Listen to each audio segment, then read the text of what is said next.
Bienvenue dans ce dernier tuto de cette première série de TP. Donc cette fois-ci, je vais vous proposer de créer un son de pad. Donc, je vous rappelle que le pad, ce sont des sons plutôt d'accompagnement, assez doux, qui vont avoir une fonction, la plupart du temps, d'accompagnement harmonique. Ils vont jouer des accords en arrière-plan pour créer un peu, prendre de l'espace dans le mix, pour envelopper un peu le mix. Ils ont un peu la fonction que tiennent les cordes, les sections de cordes dans un orchestre, hein, c'est-à-dire violon, alto, violoncelle, contrebasse. Voilà, cette manière de faire des nappes, hein, ce qu'on appelle des nappes, pour envelopper le contenu musical, si je puis dire. Donc notre son de pad, nous allons le créer ici à l'aide de trois oscillateurs, pardon. Deux oscillateurs en dents de scie, donc avec le deuxième qui sera légèrement désaccordé. Je vous laisse choisir la valeur de désaccordage qui vous plaît. Il ne faut pas que ce soit trop important pour pas que ce soit dissonant.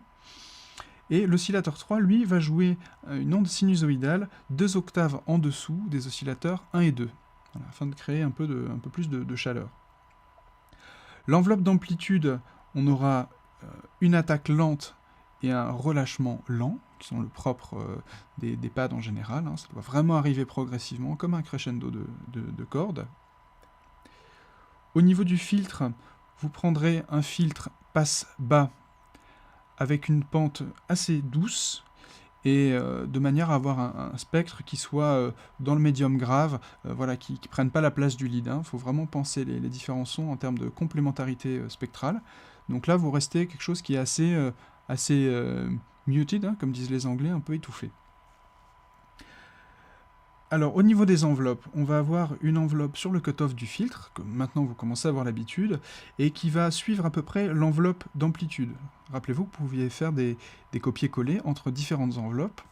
Je vous remontre la manipulation. Par exemple, là, je suis sur l'enveloppe 4. Si je veux copier, j'ai une fonction copy, et je peux aller ailleurs, et j'ai une fonction paste. Donc voilà, vous faites donc une enveloppe de filtre qui a à peu près le même profil que l'enveloppe d'amplitude, et qui décline cependant sur la tenue du son vers une valeur médium, hein, donc ni trop étouffée, ni trop brillante, qu'on sente une différence entre le début du son et l'évolution du son. Ensuite, vous allez mettre un LFO lent et ample sur la position de table d'onde des oscillateurs 1 et 2, ce qu'on a fait dans le tuto précédent, donc on va voir si vous avez bien retenu la leçon. On avait fait ça avec la macro, là on va le faire avec un LFO. Et enfin, vous allez faire arriver l'oscillateur 3 progressivement, environ 2 secondes, hein, mais ça peut être un peu plus, un peu moins, après l'oscillateur 1 et 2. C'est-à-dire que je joue le son, j'entends d'abord les deux oscillateurs 1 et 2, et ensuite le 3 qui vient les rejoindre, comme ça, comme une vague un peu douce, cette onde sinusoïdale plus grave qui vient les rejoindre. Donc vous aurez sans doute besoin d'une enveloppe d'amplitude appliquée sur l'oscillateur 3 uniquement. Pour habiller le tout, on va utiliser des effets. On va remettre un chorus en FX1 pour donner justement cet effet collectif qui est très efficace sur les pads. Et en FX2, on va se permettre le luxe d'une petite réverbération pour recréer un environnement acoustique, pour simuler un environnement acoustique, pareil, qui soit enveloppant et qui évoque ce côté onirique dont je vous ai parlé. C'est à vous.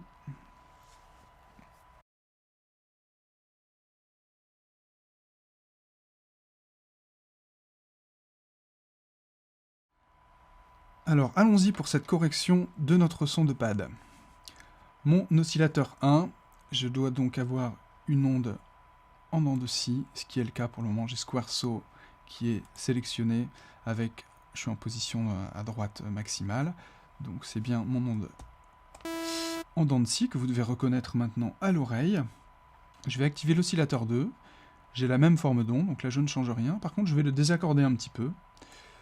Donc on va dire quelques centièmes, allez 5 centièmes, écoutons-le. Ah, c'est pas mal. Notez comme l'effet change en fonction de la quantité de désaccordage. Bon, je vais laisser 5 centièmes, une valeur assez faible, on pourra y revenir par la suite si on le désire.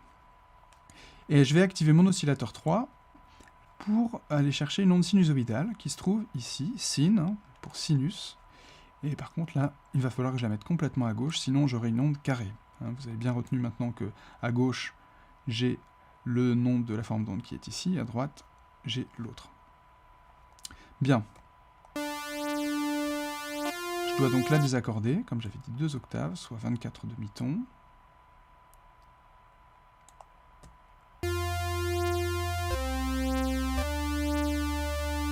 Donc là, j'ai la base de mon son, j'ai un peu mon matériau, hein, comme le sculpteur à sa pierre, eh bien j'ai mon matériau qui est prêt à être sculpté. Donc je vais commencer par mettre l'enveloppe d'amplitude quand même, qui est caractéristique du pad. Donc attaque lente et relâchement lent. L'enveloppe 4 par défaut toujours, hein, dans les nouveaux presets de Massive. Je vais monter le paramètre attaque. C'est un peu trop rapide, trop élastique.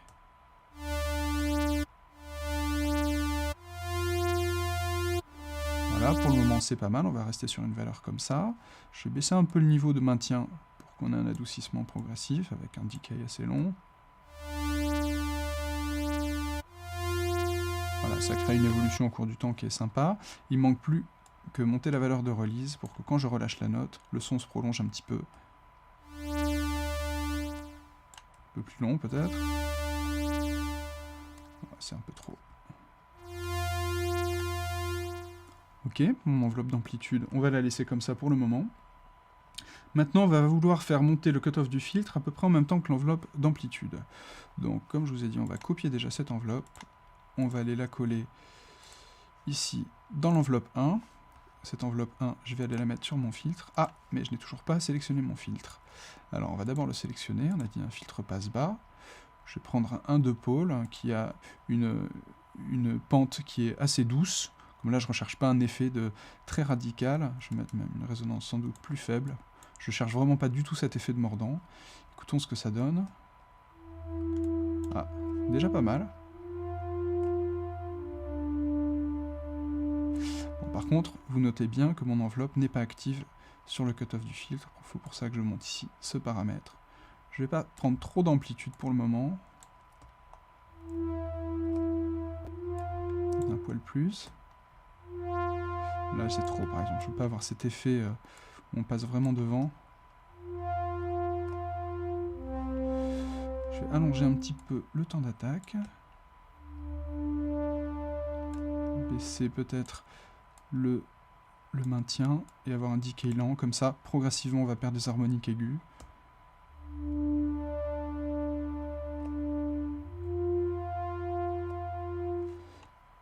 Là, ça semble un bon départ. On pourrait y revenir par la suite, mais là, c'est déjà pas mal. Peut-être le temps d'attaque un poil long.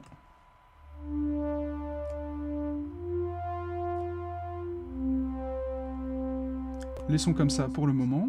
Je passe à l'indication suivante, qui était de mettre un LFO lent et ample sur la position de table d'onde des oscillateurs 1 et 2. Je vais prendre mon LFO qui se trouve ici. Je vais déjà aller le déposer au bon endroit. Les 2 premiers oscillateurs sur Wavetable Position. Donc on va alterner progressivement entre Square et Saw.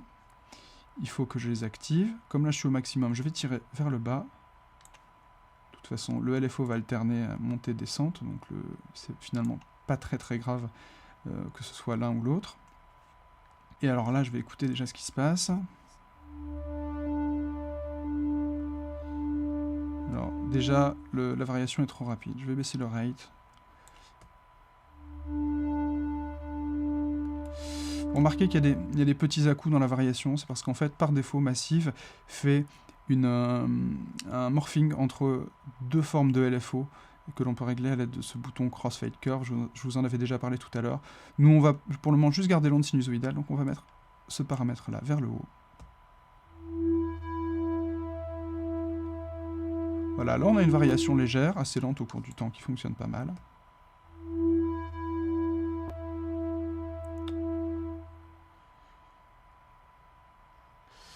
Maintenant, je vais essayer de faire arriver l'oscillateur 3 un petit peu après les autres oscillateurs. Voilà, un petit effet sympathique.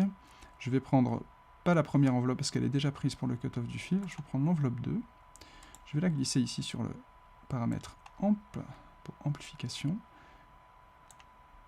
Je vais mettre des valeurs positives pour le faire arriver progressivement au maximum. Bon, là j'ai 3 oscillateurs à fond, ça va peut-être faire saturer un peu Massive, donc je vais baisser. Parce que j'ai entendu des glitches déjà. Alors qu'est-ce que ça donne là? Une enveloppe de une attaque trop courte.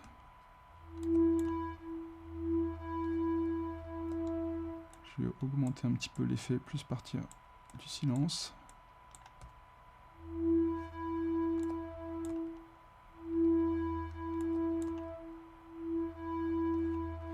Alors, le problème c'est que mon level est trop bas, elle devient trop discrète, donc je vais laisser une valeur élevée pour cet oscillateur. Voilà. Le son est un peu mat, je vais monter le cutoff légèrement.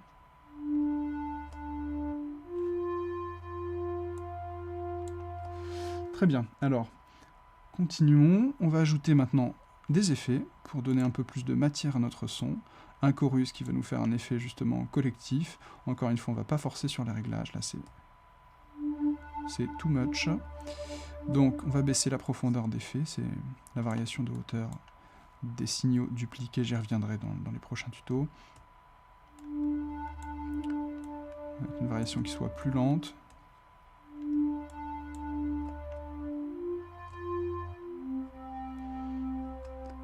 Je vais rajouter derrière une petite reverb qui va bien.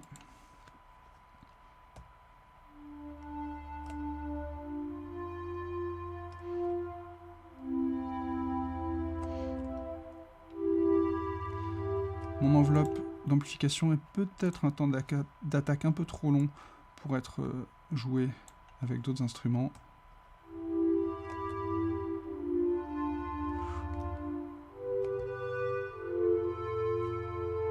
Je vais encore baisser un poil mes oscillateurs. Alors les oscillateurs peut-être pas, je vais baisser ici le volume de sortie du filtre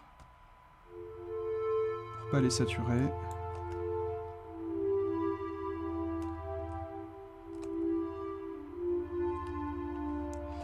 Et voilà, notre son de pad est créé. On pourrait évidemment encore l'améliorer et fignoler, mais disons on a une bonne base que l'on peut retoucher après. On va le sauver et on va l'appeler MyPad, ou le nom que vous aurez envie de lui donner.